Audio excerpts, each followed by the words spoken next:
Welcome to NSL Unscripted, a national security law podcast, brought to you by the National Security Law Department at the U.S. Army's The Judge Advocate General's Legal Center and School. We bring you conversations and hot topics from NSL practitioners today, and hope you enjoy this episode. Good morning, good afternoon, whatever time of day it is where you're listening to this.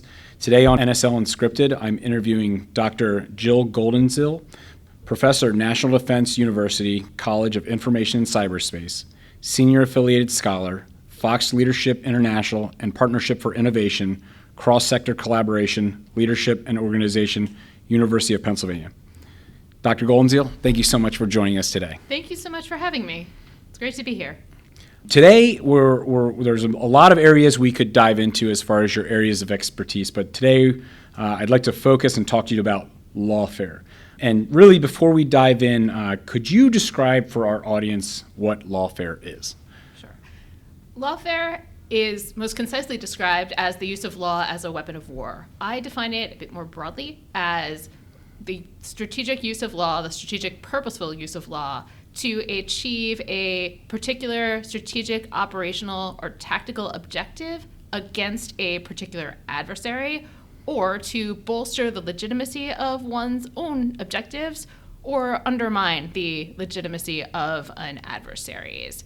I defined it that way back in an article in 2020-2021 in order to come up with a operationalizable definition of lawfare, and I'm very honored and fortunate to say that it has been operationalized in some ways in the force. Before we move forward, I do want to say that the term lawfare can be controversial because for some people and some organizations and states, it has a negative connotation. I define lawfare as having a neutral term. It's neither positive nor negative. It can be used by good guys and bad guys. It can be used by civilian and military agencies. Some other terms that you might hear for lawfare include legal operations, that's what NATO currently uses, or international legal operations. I know you've written a lot on lawfare, but where did you first become interested in lawfare? How did you get involved with the scholarship and going out to meetings and speaking on lawfare?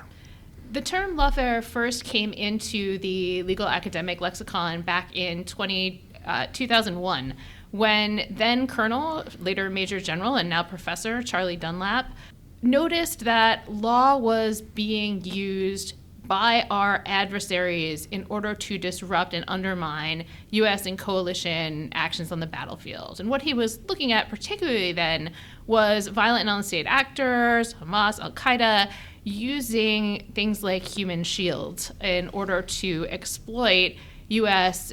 ally and partner compliance with the law of war. Unfortunately, a phenomenon which is very much still going on.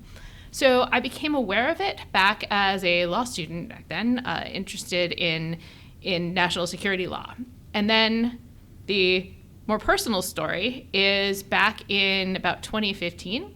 I was sitting at a friend's dinner table. He's an international lawyer, always working on really interesting stuff.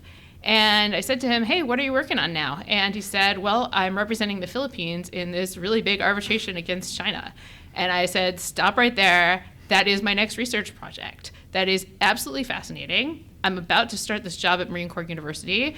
There's pretty much no one better positioned to write about this than me, so I'm going to do it. And I applied for a grant from the Department of Defense's Minerva Initiative. Minerva, Goddess of War and Wisdom. They fund projects that are relevant to the Department of Defense. And I started working on it. And there was a long buildup, and First, I started teaching an elective on it at Marine Corps University in 2020 and started working on an article on it at that time. And literally right here at Tajaglis, shortly before I started even putting pen to paper, I spoke for the first time on lawfare, and it took off, and it's taken over my life ever since, almost in terms of speaking engagements and writing on it, both in the popular press and in academic articles, and I have really loved the experience of having my work actually inspire programs for the force. As far as the programs for the force, I know PACOM has taken some actions. What nations do we consider using lawfare the most? What nations are currently operationally using lawfare? I would say that China is the world's most sophisticated practitioner of lawfare. China says that the U.S. is the world's most sophisticated practitioner of lawfare. Other states that we've seen using lawfare include Iran and Russia, certainly very much so both. We're also seeing violent non-state actors, as I mentioned, use lawfare like Hamas, and I would say a lot of the litigation surrounding the Israel-Gaza conflict in the International Court of Justice involving South Africa versus Israel, Nicaragua versus Germany, I would also consider that to be lawfare. China has had what they call legal warfare underpinning its military doctrine, really its civil military fusion doctrine, since at least 1963. It might be before that, but this is the first written formulation of it that we can find. And they consider what they call legal warfare, sometimes translated as lawfare, to be equivalent to combat. It's one of three warfares, along with media warfare and psychological warfare, that underpins all of their influence operations. So I would argue that they have a more sophisticated lawfare strategy than we do, and we haven't done much on the national level to counter that. However, since about 2022, 2023, Indo-PACOM has had a counter-Lawfare program dedicated to countering Chinese legal warfare. And EUCOM now also has a counter-Lawfare program. Southcom is very interested in countering lawfare. Whether they will have a program or not remains to be seen. So while we don't have a U.S. government strategy yet, we are seeing more and more interest in lawfare, particularly from DoD.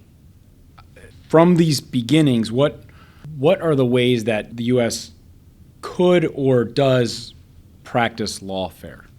So, first of all, the U.S. would be very reluctant to say that it practices lawfare. Indo-PACOM has chosen to call it a counter-lawfare program, specifically to distinguish what it is doing from what the PRC is doing.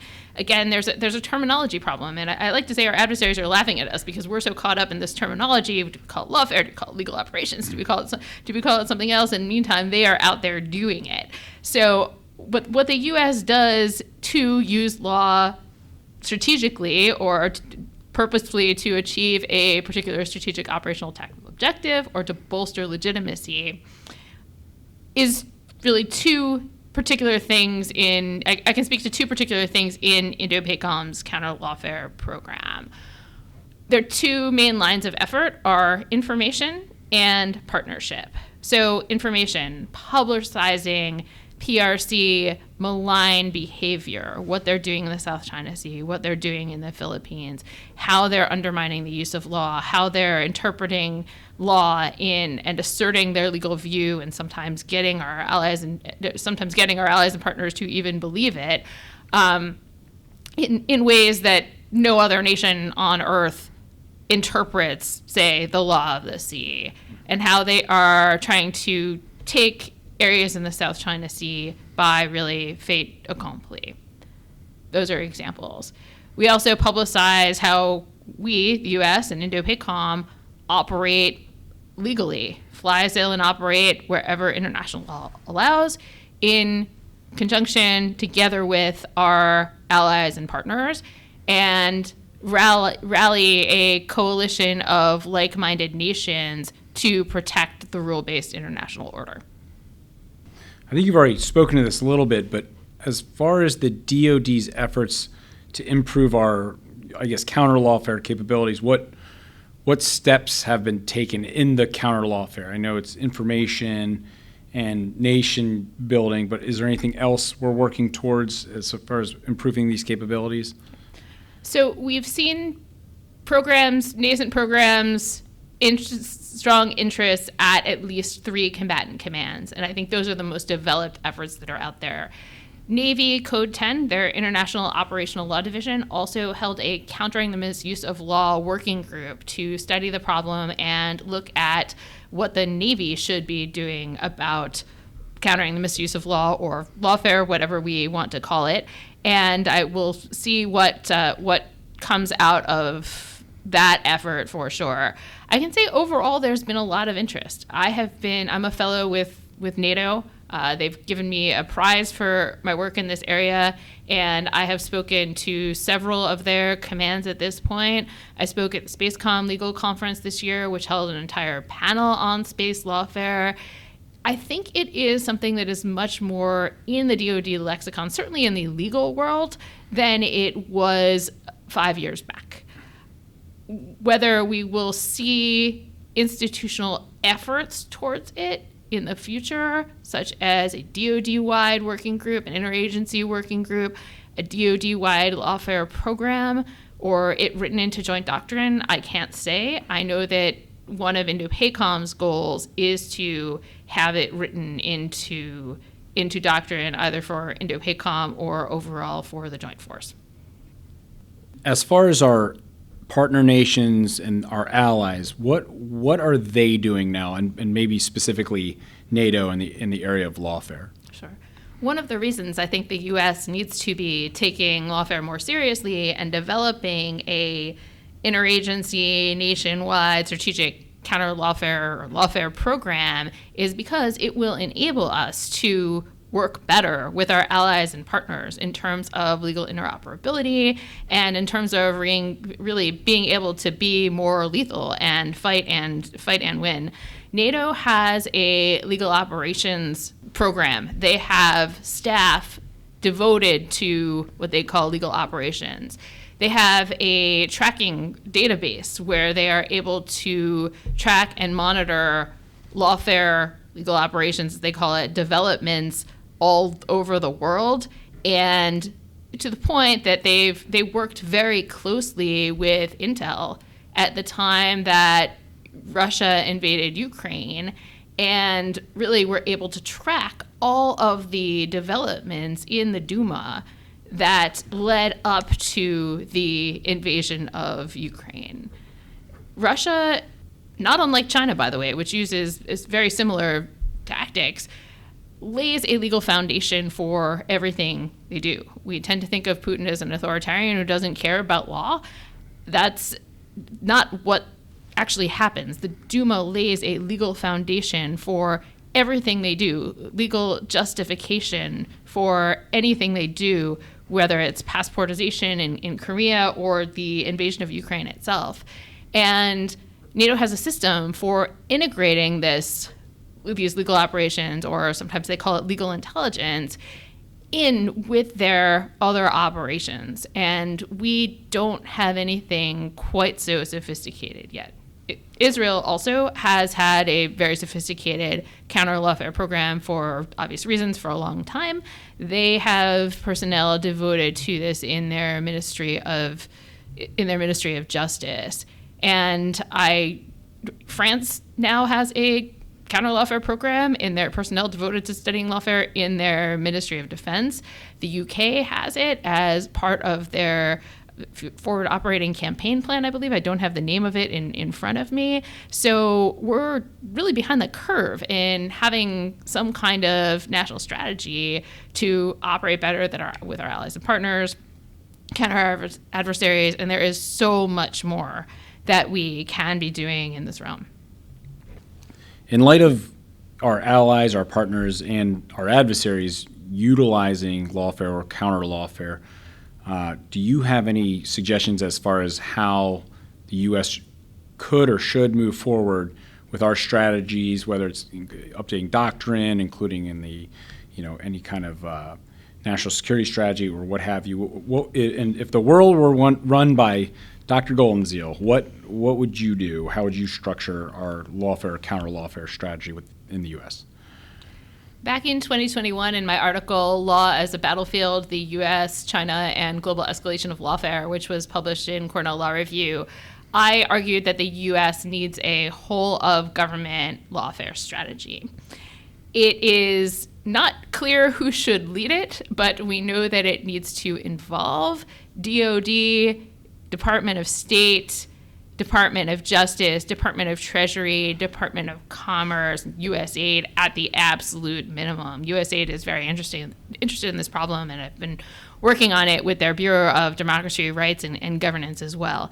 And all of these agencies have a tremendous role to play in ensuring that we can bring to bear all relevant legal tools in a coordinated way to better counter our adversaries. The intel community needs to be very involved in what we would call as lawyers issue spotting, areas where our adversaries are trying to use law for their own strategic advantage, and areas where we, the U.S., can get involved, whether that is directly or whether that is working together with our allies and partners to enforce the rule-based international order. And I could go on about this for a while, so I won't here, but I would encourage anybody interested in this to look, to delve into the article itself.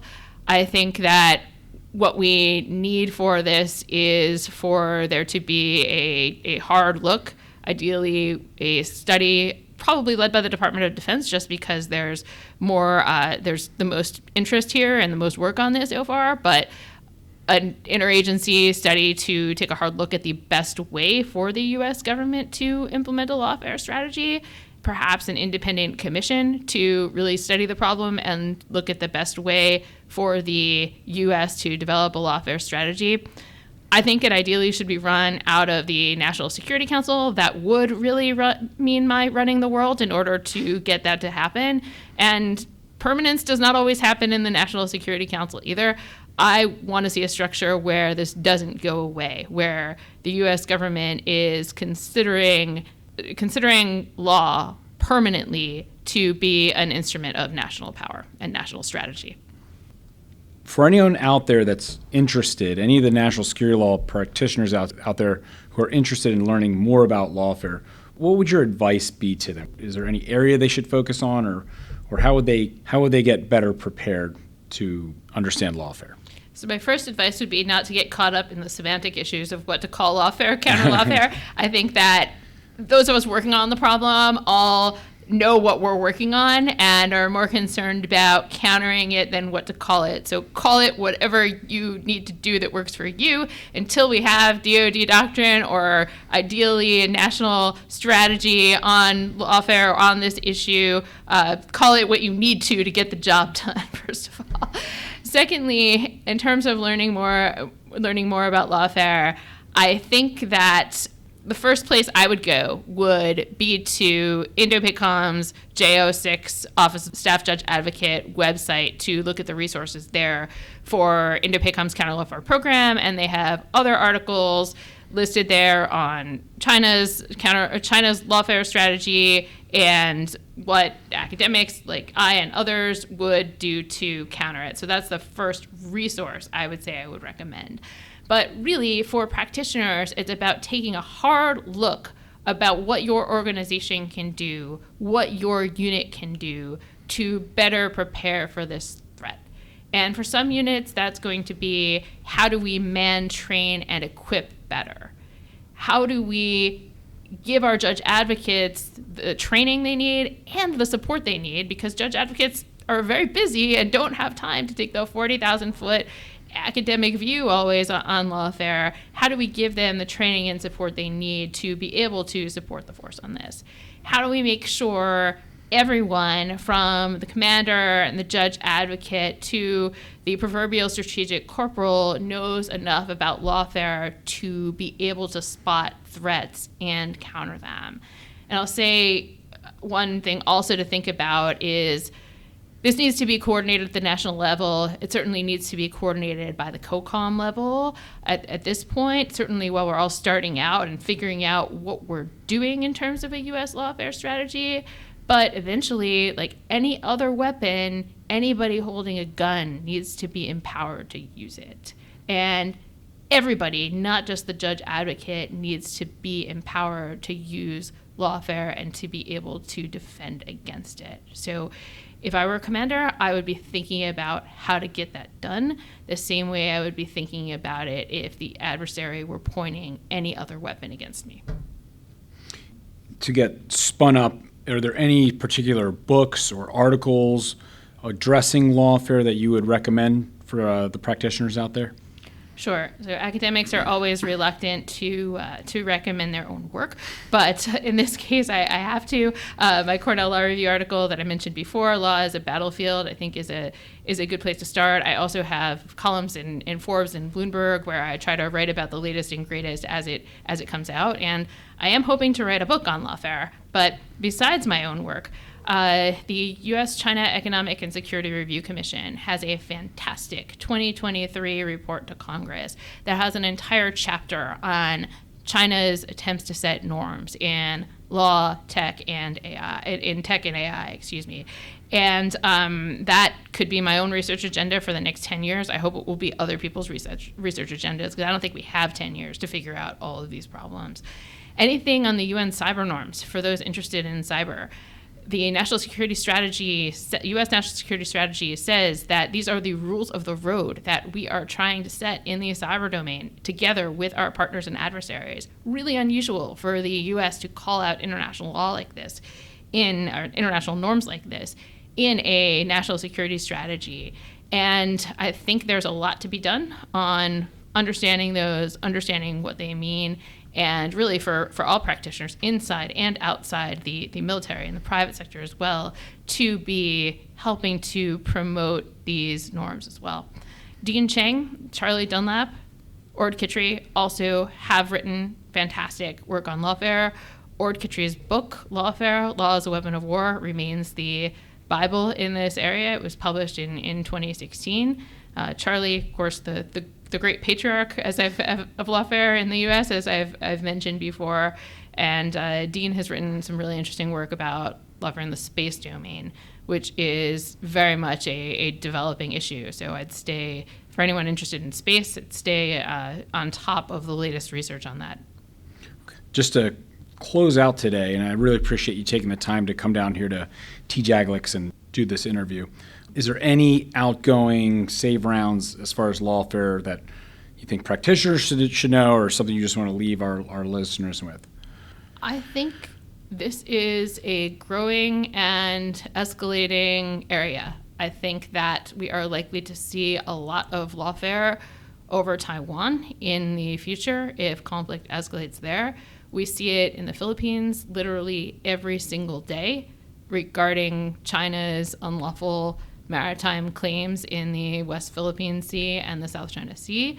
We are seeing it really with all of China's neighbors in China's attempts to assert its new national map, which they did last fall. Vietnam is a hot button issue at the moment. And the International Court of Justice is a huge venue for lawfare right now. We didn't have the chance to talk that much about Russia, but Ukraine actually has a state lawfare strategy. You can look up their website, lawfare.gov.ua, to learn more about that.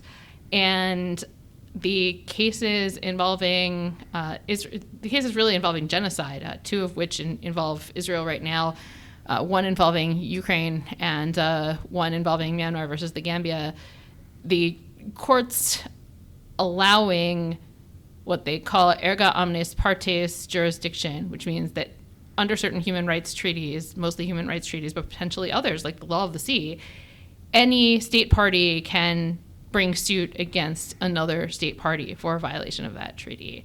And this opens floodgates to a number of issues before the International Court of Justice. And I think we are going to be seeing a lot more of that. It is not a coincidence that we've seen one forthcoming major genocide decisions so far this year in the International Court of Justice, when the ICJ had seen one genocide case previously in its history. And we're going to see that erga omnes partes jurisdiction used a lot more. It's a topic for another podcast. Yeah. If any of our listeners would want to reach out to you and discuss anything with you, is there a good way for them to contact you? Absolutely. I am on LinkedIn. I am can also be found via my NDU email for where I'm in the GAL. For those of you who have access to the GAL, please feel free to look me up. I love to talk about lawfare, and I'm always happy to do so. Well, Dr. Goldenziel, thank you so much for joining us today. This has been really helpful for me, and I'm sure everyone out there. And look forward to working with you in the future. Thank you. Thank you for having me, and it's great to see you again. Yeah, good to see you. This episode of NSL Unscripted was brought to you by the National Security Law Department at the U.S. Army's The Judge Advocate General's Legal Center and School. The views presented are those of the speakers and do not necessarily represent the views of the Department of Defense or its components, the Department of the Army, or the Judge Advocate General's Legal Center and School. Our department also produces the Operational Law Handbook, accessible online. We hope you have enjoyed this episode and look forward to future episodes for NSL practitioners. Thank you.